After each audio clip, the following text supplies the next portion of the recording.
The following is distributed by the Berean Call. I have decided to follow Jesus. Welcome to Search the Scriptures 24/7, a radio ministry of the Berean Call with T.A. McMahon and the late founder of the Berean Call, Dave Hunt. I'm Gary Carmichael. We're glad you could join in. This week, we continue a series of radio discussions from the TBC archives based on Dave Hunt's book, When Will Jesus Come? As Dave and Tom examine the topic, Defeating Death by Dying. Along with Dave Hunt, here's TBC Executive Director Tom McMahon. Thanks, Gary. You're listening to Search the Scriptures Daily, a program in which we encourage everyone who desires to know God's truth to look to God's Word for all that is essential for salvation and living one's life in a way that is pleasing to Him. In this first segment of our program, we're going through Dave Hunt's book, When Will Jesus Come? Compelling Evidence for the Soon Return of Christ. Dave, you titled Chapter 6 of your book, Victory in Defeat. For some people out there, they're thinking, oh yeah, well, that sounds like you're putting a spin, positive spin on something that really didn't turn out as one would expect or hope. But right after that title, you quote John chapter 12, verse 24. This is Jesus speaking. Verily, verily, I say unto you, except a corn of wheat fall into the ground and die, it abideth alone. But if it die, it bringeth forth much fruit. Well, Tom, God pronounced judgment upon man for sin. The soul that sinneth, it must die. He told Adam and Eve, in the day you eat thereof, you will surely die. And God himself cannot just wave a magic wand. He can't just pat us on the head and say, well, try again, do better next time, or I'll forgive you this time. He can't do it. He cannot violate his own word. So death was pronounced upon mankind, and the human race has to die.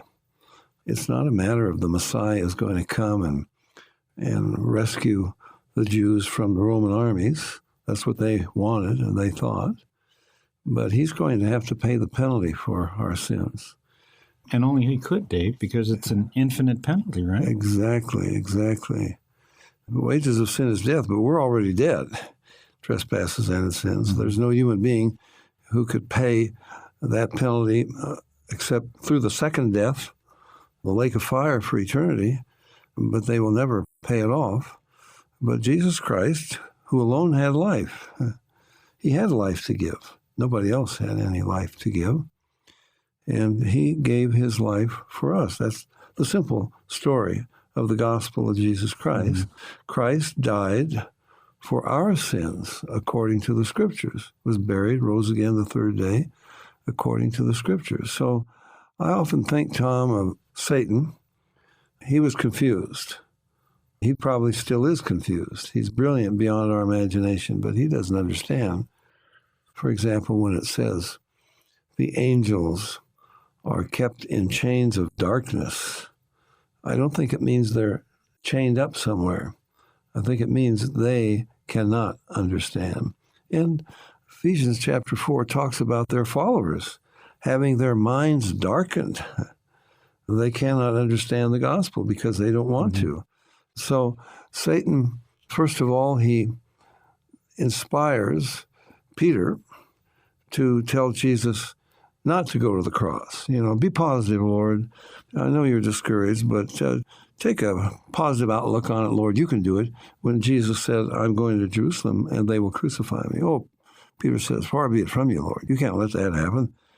Well, without that, there would be no salvation. And he's thinking defeat here. No, let's not take a defeatist attitude. Right. Let's get after this and be positive. That's right. Good, positive mental attitude, positive confession, as some people would say in the Christian world.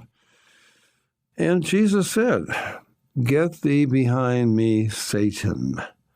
So it was Satan who inspired Peter like that. He says, you don't know the things of God. You're talking like a man. And we have a lot of that in the church today, borrowing from the church. And Tom, you've just finished a terrific video on psychology, so-called Christian psychology. And this is what they've done. They've taken from the world and they've tried to integrate godless psychology, atheistic psychology with the Bible. But anyway, it's very clear he was inspired of Satan. But then Satan later on inspires Judas to get him crucified. So that tells me Satan doesn't know. And 1 Corinthians chapter 2, Paul says, if the princes of this world had known, they would not have crucified the Lord of glory. And I don't think that's talking just about the leaders, human leaders, but the powers of darkness as well. So they thought it was defeat.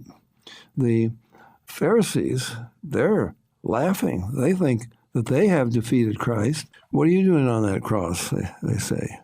I mean, if you're the Messiah, come down. Prove it by coming down. And the thieves say the same. It says they cast it in his teeth. If you're the Christ, if you're the Messiah, save yourself and us. And then they mocked him, the crowd. He saved others. Himself he cannot save. And I probably quoted that poem last week, maybe, Tom, in Weakness Like Defeat, did I? I don't remember. No, but it would bear quoting again. In weakness like defeat, he won the victor's crown. Tread all our foes beneath his feet by being trodden down. He Satan's power laid low, made sin he sin o'erthrew, bowed to the grave, destroyed it so, and death by dying slew.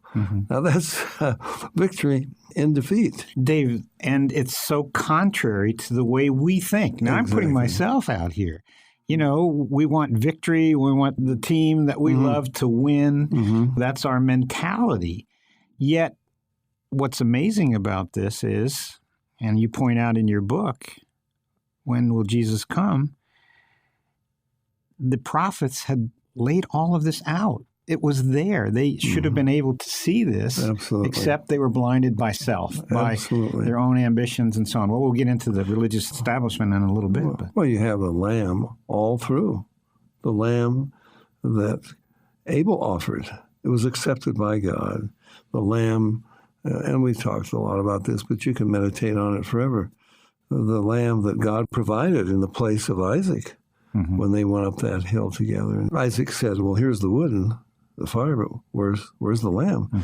And Abraham said, God will provide himself a lamb. And I think Jesus must have been referring to that statement when in John 8, he said, Abraham rejoiced to see my day, and he saw it and was glad. So all the way through, you've got the Passover lamb, you've got the sacrificial lamb, and you've got Isaiah 53. He is led as a lamb to the slaughter. And as a sheep before his shears is dumb, so he openeth not his mouth. Now, who would that be referring to? The Jews try to say, oh, well, that's about Israel. No, Israel didn't die to redeem themselves. But it talks about led as a lamb to the slaughter, as a sheep before his shears is dumb, he opened not his mouth. That was one of the things that the rabbis marveled at. Aren't you going to give a defense? Don't you have anything to say in your defense? And Jesus answered not a word, it says, because he was taking our place, and we had no answer. We're guilty. So defeat, it seemed like defeat. The two on the road to Emmaus, Christ comes alongside and says, what's your problem? Why are you so discouraged? Well, are you a stranger? You don't know what's been going on? Well, you know, Jesus of Nazareth, he did miracles, and we were sure he was the Messiah, but I guess he wasn't. He couldn't have been because they killed him. So what seemed like defeat was really victory. The victory is Christ willingly giving himself for us. Wow, letting men hate and mock him and crucify him. And Tom, I don't think Satan understands that to this day. I think Satan is still trying to bait the hook with success, with popularity. And Tom, this is very important in our own lives because Jesus said in John 5, he's talking to the rabbis, how can you be men of faith, you who receive honor one of another, and seek not the honor that comes from God alone? So I must be willing to have my colleagues or the people around me think, well, the guy is in defeat. I'm not seeking their acclaim. I'm not seeking to please them or to have them applaud me for being victorious or whatever. Mm-hmm. We must seek the honor that comes from God, and the key word there is alone. Oh, I'd like the honor that comes from God, but I like the honor from men too. Jesus said, you've had your reward. You get honor from men, you've had your reward. And Jesus said, I receive not honor from men. And Tom, that's one of the things that really troubles me in the church.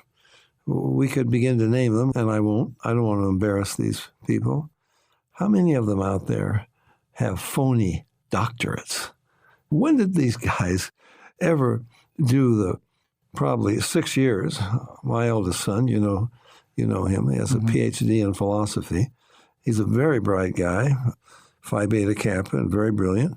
I think it took him 6 years to get that with the dissertation and so forth. And these guys, they were nobody last week, and next week they're doctor this and that. And Tom, they want to be. They even demand to be called doctor. Jesus said, don't be called rabbi. Okay, so. Dave, along that line, the antithesis of what you've just stated, you mentioned Satan earlier. Mm-hmm. His whole deal was to, even to the Lord of glory, to have him bow down and worship him. Right. So you also talked about, does Satan really understand this and so on? I don't think When so. Self is so elevated, you could start with Nebuchadnezzar, for example, exalting himself. And you just, on a radio program the other day, a person who called in asked me about how self-love began. And I started with Friedrich Nietzsche. Remember? Chiding Christians for not loving themselves enough. And he went insane. But of course, it began with Eve. Well, it did. It began with Satan. But the point is that pride was there. Of course. Self. And blindness is going to follow that so quickly. It's amazing. Well, Tom, let me make it clear to our listening audience. I have nothing to be proud of and everything to be ashamed of. We have nothing but God's grace that brought us where we are today and allows us to do anything for him.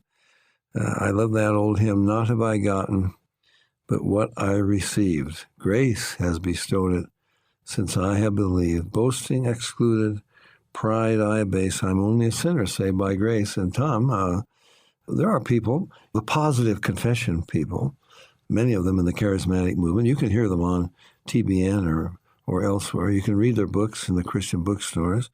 Oh, to say I'm a sinner saved by grace. No, you're not a sinner now. Well, you've been cleansed. Well, we have been cleansed. But if we're not sinners saved by grace, and if we will not always, for all eternity, be sinners saved by grace, why does the last chapter in the Bible tell us that God's throne is also called the throne of the Lamb? Mm-hmm. Why will Jesus always appear as the crucified one, a lamb freshly slain throughout eternity, if that's not a reminder of who we really are and what it cost him to redeem us? So we will always be sinners saved by grace. And so it takes a certain amount of defeatism, if you want to call it that, to admit, I'm a sinner. I'm hopeless. There's nothing I can do to earn my salvation. Nothing I could do even to please God. The Bible talks about pleasing God. But how do I please him? By allowing him to be my life and not trying to be something for him. I love again what David said. What shall I render to God for all his benefits? What am I going to do? Some great thing? I will take the cup of salvation and call upon the name of the Lord. I'll acknowledge that He's everything that I need, and He has done everything that I need, and I will just rest in His victory. Mm-hmm. Dave, this brings us to, in your chapter 6 of When Will Jesus Come, the religious establishment. Now, there's pride for you. There's self-righteousness. There's blindness because of what they were going to lose, jealousy of Christ, and so on. You're speaking of the rabbis, of course, at that time. Wow. And Tom, it's pretty much the same today. Well, let me quote. In many places. So our listeners get an idea of what we're talking about here. This is in John chapter 11. Mm-hmm. I'll just read verse 47. Then gathered the chief priests and the Pharisees a council and said, What do we? For this man doeth many miracles. If we let him thus alone, all men will believe on him, and the Romans shall come and take away both our place and nation. Mm-hmm. So, Tom, there you have it. They acknowledged that he did miracles, just as Nicodemus did in John 3. Rabbi, we know you're a teacher come from God, for nobody can do the miracles that you do except God be with him. So they acknowledged Jesus did miracles. They even acknowledged that he had raised Lazarus from the dead. He's been dead 4 days. Jesus raised him from the dead, and they said, we will kill Lazarus along with Jesus. So maybe it's beyond blindness, as you're pointing out. It's selfishness. Sure. It's pride, defending. It says the Romans will come and take away both our place and our nation. So they're defending themselves. All they want is, and Tom, you know, that is so foolish. Because now I'm a few years older than you are, Tom. You're getting there. I know. Getting a little gray here, Dave. But I still have my hair, though. Yeah, you got your hair. I lost mine long ago. I think in my late 20s. Yeah. But anyway, this life is very short. I'm not going to defend myself, defend my territory, defend my reputation, whatever, for this brief time. All that matters is, what is God going to say? You know, it's eternity. So you can be very easily deceived into thinking, you got to defend yourself now. I've got to make my way now. I've got to get what I'm going to get now.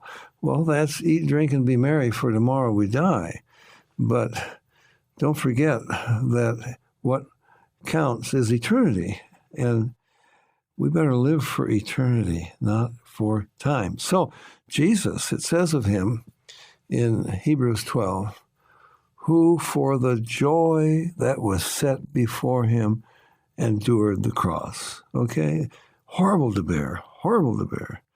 Tom, I have a little saying, and even when I'm in the dentist chair, and I don't take Novocaine unless it's going to be really, really bad. Yeah. No root canal. No. I've taken Novocaine for a root canal, but you get out of the dentist's office and you got a fat cheek, you know, and you can't talk straight. I'd rather get it over with.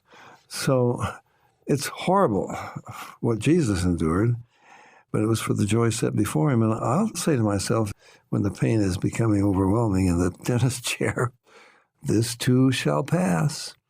This too shall pass. And you can say that about all of life.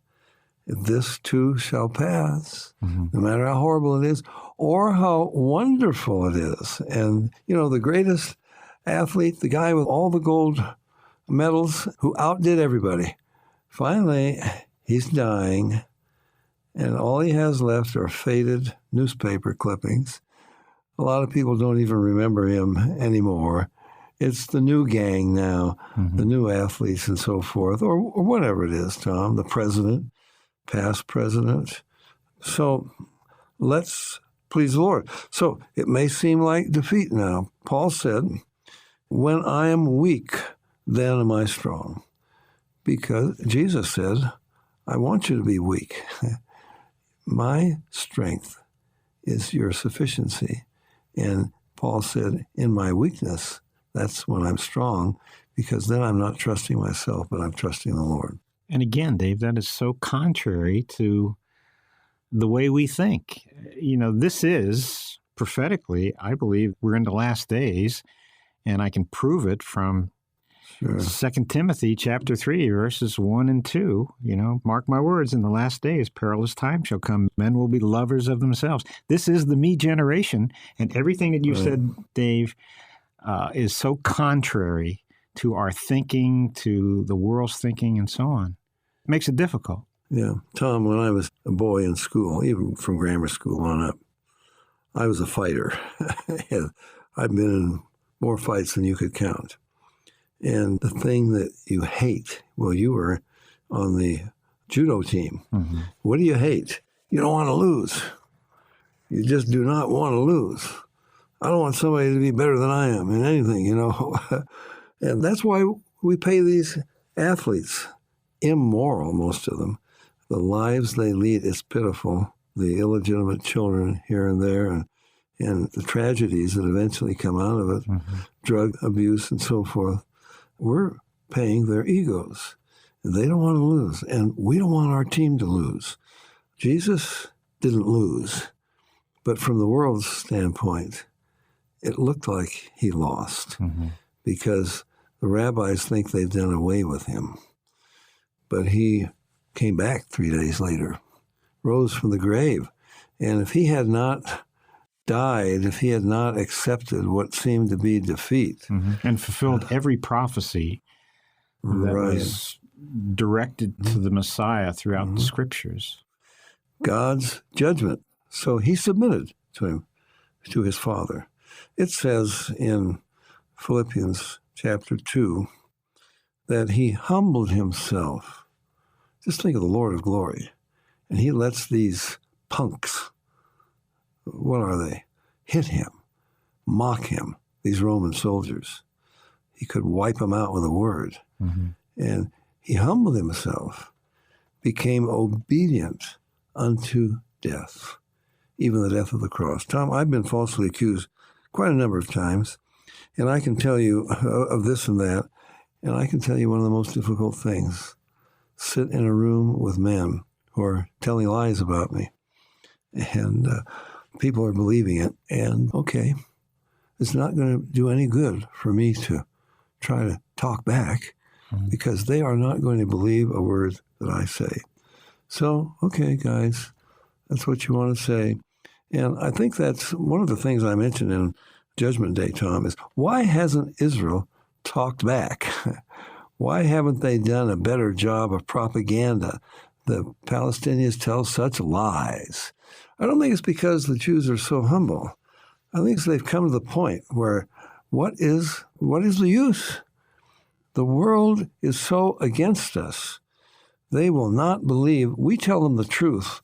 They will not believe us. The UN does nothing but condemn Israel. Israel could never get a point across at the UN. So, Tom, we're going to wait for God's judgment. And this is what Jesus did, but he took the penalty for us. It looked like defeat. And this was the victory that won our salvation. Dave, when we come back to this next week, I want to talk about what the rabbis, the religious establishment used and thought, oh, well, now we've got him. And that is Jesus' claim to be God. Please visit our website, thebereancall.org, to access our radio archives going back to 1999 and our newsletter going back to 1986. We offer daily updates by email or visit us on Facebook or Twitter. Are you looking for information about a specific topic? Go to thebereancall.org and click on Topics at the top of the page. Our online store is thebereancall.com. We offer a wide variety of books, tracts, CDs, and DVDs. Note that most of our ebooks are free. I'm Gary Carmichael. Thanks for tuning in, and we hope you can join us again next week. Until then, we encourage you to search the Scriptures 24/7. Though none go with me, I still will follow. No turning back, no turning back.